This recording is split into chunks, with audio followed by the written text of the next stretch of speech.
Hello class, this is Dr. Branch. This is an introductory lecture about some major categories within ethics. The first half of the Introduction to Ethics class deals with ethical theory and ideas relating to ethical thinking and thought philosophically.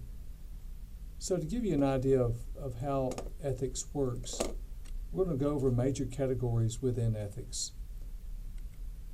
So to give you a starting point, perhaps you know the story of the Ring of Gyges, which is the origin of the ring in the Lord of the Rings trilogy. But the idea is, what if someone had a magic ring that made him or her invisible? What would they do? This comes out of one of Plato's Socratic dialogues. And in that story, the ring is used to exercise great power, and a man actually uses the ring to have an adulterous affair with the king's wife and then kill the king. So the question is, what would someone do if they had unlimited power, or what would someone do if they knew they could do something and get away with it and not be caught? It's a real question about human nature, and that's what we're dealing with in ethics. What would you do if you couldn't get caught? What is human nature about? What does it mean to discuss ethical things in light of these sort of questions? How would you answer the question, why be moral? If you had a perfect guarantee that you would never be called or punished, what would you do? This is related to the Ring of Gyges question. So let's begin, as we think about these ideas, with a brief definition of ethics. And I want to help you understand that ethics is actually part of the larger discipline of philosophy, and it's actually part of axiology. Axiology is the study of value. It has two sections, aesthetics and ethics. Aesthetics is the study of value in arts. Why do we think something's beautiful or not beautiful? Why is something aesthetically pleasing? And ethics addresses value judgments about issues of right, wrong, along with discerning between good, evil actions, attitudes, motives, and results. And what these two have in common is they both deal with value. You're making value judgments, whether it's a value judgment about a piece of art being beautiful or not beautiful, or a value judgment about an act, a choice being beautiful or not beautiful. So there are several major, well, let me give you this definition of ethics here. William Frankena, in his very influential little book on ethics, says this: ethics is also called moral philosophy or philosophical thinking about morality, moral problems, and moral judgments. And in an older source, about 50 years ago, the Encyclopedia of Philosophy defines ethics this way: ethics can be understood as the philosophical study of morality, which is concerned with our beliefs and judgments regarding right and wrong motives, attitudes, character, and conduct. What I would point out to you is technically there's a difference between ethics and morality. However, we tend to use them as synonyms, and most of the time we will in this class. What are some topics addressed or categories within ethics? What are some of the things that we deal with? Ethics deals with all sorts of questions. What makes, how do we have meaningful ethical discourse? Is morality more a matter of taste than of truth? Or are moral standards culturally relative? Perhaps you've heard of cultural relativism. How might moral facts be related to other facts about psychology or human conventions? How do we learn about moral facts? Well, these are all addressed in different categories within ethics. And the four categories which are testable are metaethics, normative ethics, applied ethics, and descriptive ethics. So on the midterm, you're going to define and differentiate and know the differences between these. Let's start with metaethics. And I have a silly joke here from Dilbert. The boss says, how hard would it be to program our website to collect browser history from our visitors? We've all experienced that. He says, well, first I need to invent some sort of device that reverses my sense of right and wrong. And he says, the boss says, well, are we talking about a week or a month? So I think that's where the world is at. The world doesn't think much about ethics. The ends justify the means, usually in our world.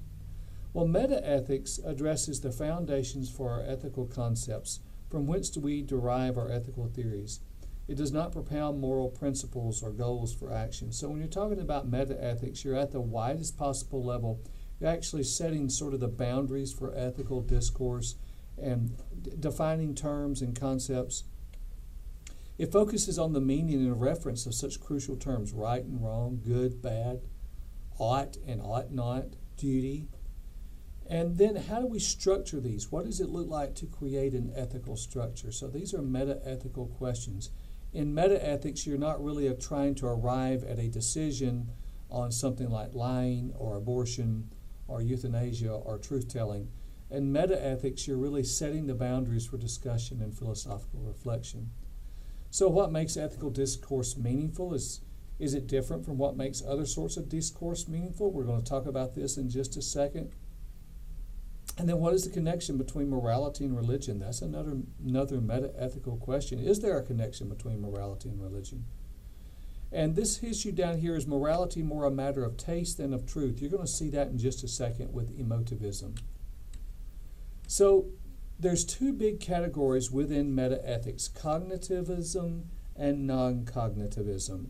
You will need to know these for the midterm, the distinction between them. They're going to be on your homework.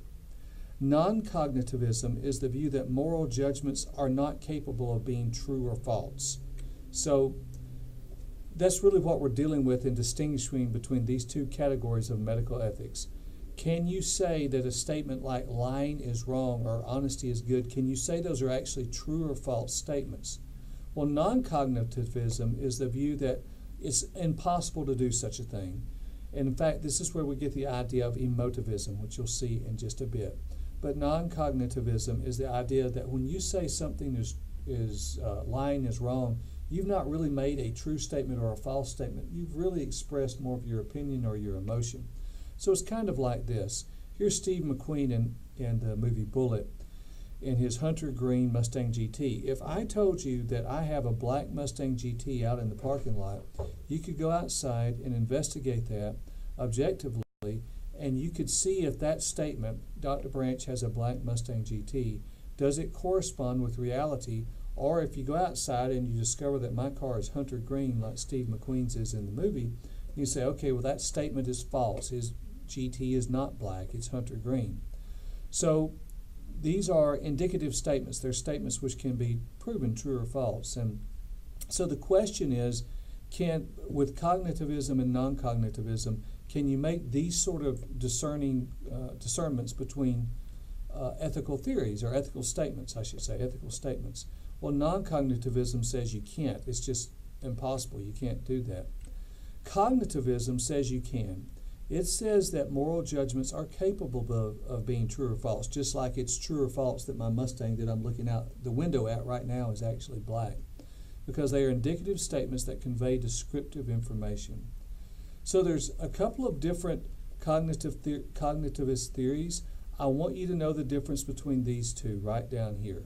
I want to focus on these. We'll get to cultural relativism later in the semester with Arthur Holmes' book, but right now I want to talk about these two. This is really where most of the debate occurs at.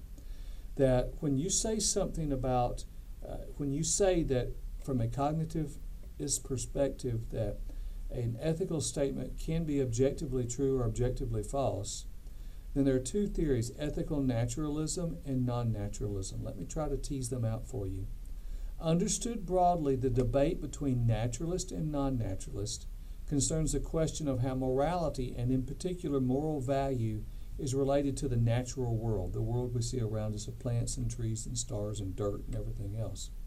Ethical naturalism asserts ethical terms can be defined or reduced to natural scientific properties that are biological, psychological, sociological, or physical in nature. And so they want to reduce them down to just something that's in nature itself.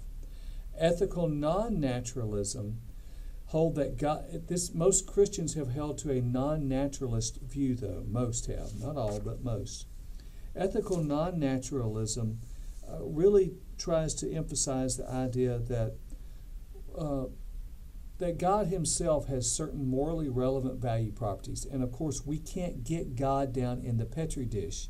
So that's how this teases out. So we would say non-naturalism. It's not that we're denying that nature exists. What we're saying is ethical terms just can't be boiled down to something like a statement about a scientific experiment or something like that. It's because God has properties, goodness, holiness, and so forth, that persons made in his image also have, because they have worth and dignity, as God does. and that some acts have the property of moral rightness. You can't touch rightness. We can observe it, but you can't touch it. These are transcendent ideas. And so what we might be getting at here is perhaps the difference, I say this with caution, but think of this somehow the difference between immanence, ethical naturalism immanence, and transcendence with ethical non-naturalism. Perhaps that helps you a bit more. But I say that with a bit of caution because it's not that neat. But most Christian theists have advocated some form of ethical non-naturalism. What we're saying is these are objectively true statements grounded in transcendent moral reality that flows from God himself. And it's as true as me saying that my car is black, but the distinction between cognitivism and non-cognitivism, again, this is the big division within metaethics. Cognitivists describe the world as objectively true or false. Non-cognitivists in ethics say you can't do that. They are just subjective feelings. Well, let's talk about normative ethics. Normative ethics deals with arriving at moral standards, which regulate human conduct and determining the content of our moral behavior. Here are some questions. When is a particular act right or wrong? What kind of things are good or desirable? When does a person deserve blame, reward, or neither? And when most people think about ethics, they're really thinking about normative ethics. And in my next lecture, I'm going to talk to you about 3 different types of normative ethical theories: deontology, virtue ethics, and teleology. And these are, do an ethical theory based on rules, based on the virtue that I want to see developed in an individual, or is it based on the consequences of an act, which is teleology? Applied ethics. This is the branch of ethics which analyzes specific controversial moral issues such as abortion, euthanasia, and gay marriage. And so in applied ethics, you're dealing with a specific topic.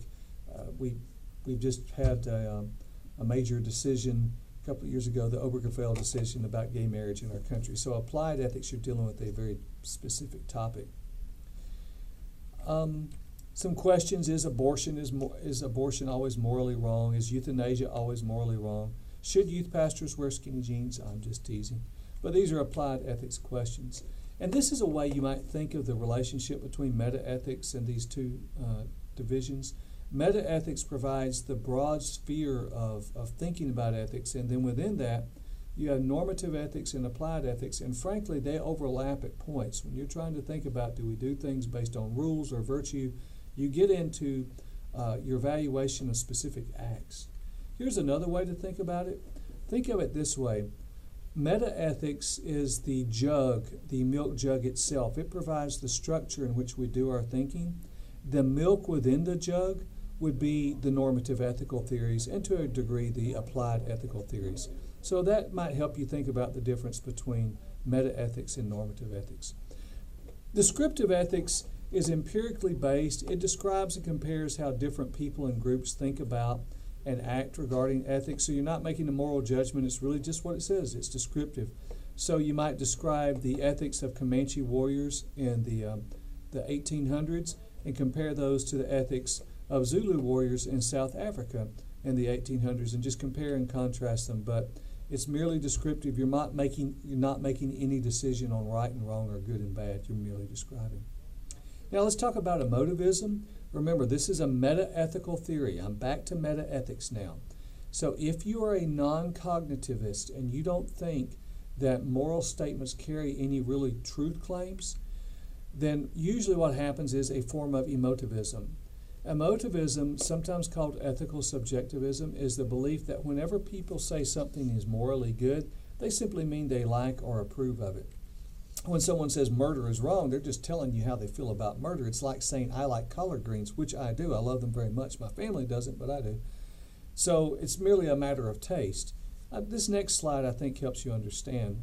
Let's say someone says, torture is good. They make the ethical statement, torture is good.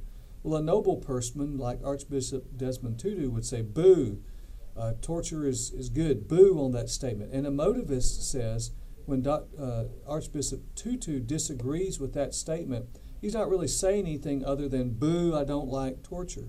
But when an evil person like Saddam Hussein says, oh, I agree with that statement, he's just saying, hooray, torture is good. He's not really said anything objectively true. He's just expressing his opinion that, yes, I'm for torture.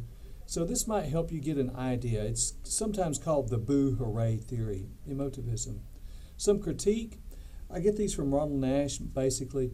But if you're consistent in its use, you can never truly be an ethical subjectivist. And let me explain it this way. Usually ethical emotivism, subjectivism, if you will, ethical emotivism, is advocated by people from the political left. They're saying there are no moral absolutes, we're just expressing our opinions. Most of the people who advocate that are also pro-abortion. They are in favor of abortion rights. But I've never heard one of them say, oh, well, when you say that abortion should be outlawed, you're just expressing your opinion. And when I should say it should be legal, I'm just expressing my opinion, and we can both be right. No, they don't say that. They say that we are objectively wrong. And in fact, they're not truly an ethical emotivist. They claim to be, but they're not.